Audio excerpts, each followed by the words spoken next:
پیارے محترم صاحب، اللہ پاک کا بے پایا کرم ہے کہ اس نے ہمیں نماز جمعہ کے لیے مسجد میں حاضری کی سعادت نصیب فرمائی ہے۔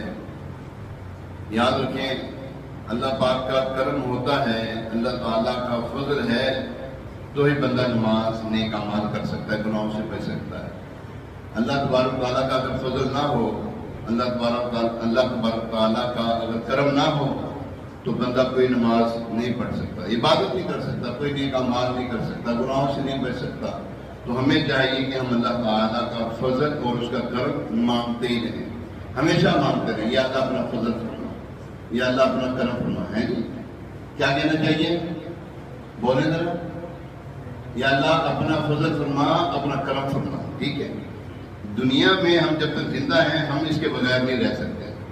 ہاں، بندہ اس کے بغیر کے اندر مکتی نہیں پا سکتا، چھٹکارا نہیں پا سکتا، چھٹکارا مل ہی نہیں سکتا، اور ہم چھٹکارا پاتے بھی نہیں، ہم چاہتے بھی نہیں کہ ہمیں چھٹکارا ملے۔ ہم اللہ تعالیٰ کے فضل میں ہی رہیں، اللہ تعالیٰ کے فضل میں ہی رہیں، اور اللہ تبارک تعالیٰ کا فضل ہے کہ اس نے ہمیں مسجد کی سعادت عطا فرمائی۔ اللہ تعالیٰ سے دعا ہے کہ اللہ تبارک تعالیٰ ہمیں مستقل اس مسجد کا، اپنی مسجد کا جو ہے وہ نمازی بنا دے۔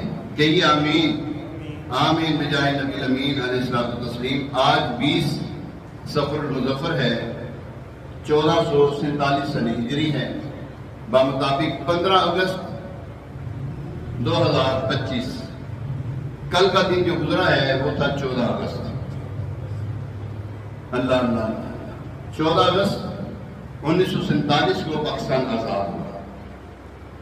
ہمارا ایک نعرہ ہے، پاکستان کا مطلب کیا؟ لا الہ الا اللہ۔ کون ہمارے رہنما؟ محمد رسول اللہ صلی اللہ علیہ وسلم۔ تو ہمارا یہ ایسا نعرہ ہے جو ہمیں ملا ہوا ہے، اور یہ پاکستان ہم پر ایسا فضل ہے، کرم ہے کہ اللہ تبارک تعالیٰ نے ہمیں ایک آزاد مملکت عطا فرمائی، ایک آزاد گھر عطا فرمایا، جہاں پر ہم آزادی کے ساتھ اپنی گفتگو کر سکتے ہیں، بات کر سکتے ہیں، رہ سکتے ہیں، بیٹھ سکتے ہیں، چل سکتے ہیں، آ سکتے ہیں، جا سکتے ہیں۔ وگرنہ یاد رکھیں، پاکستان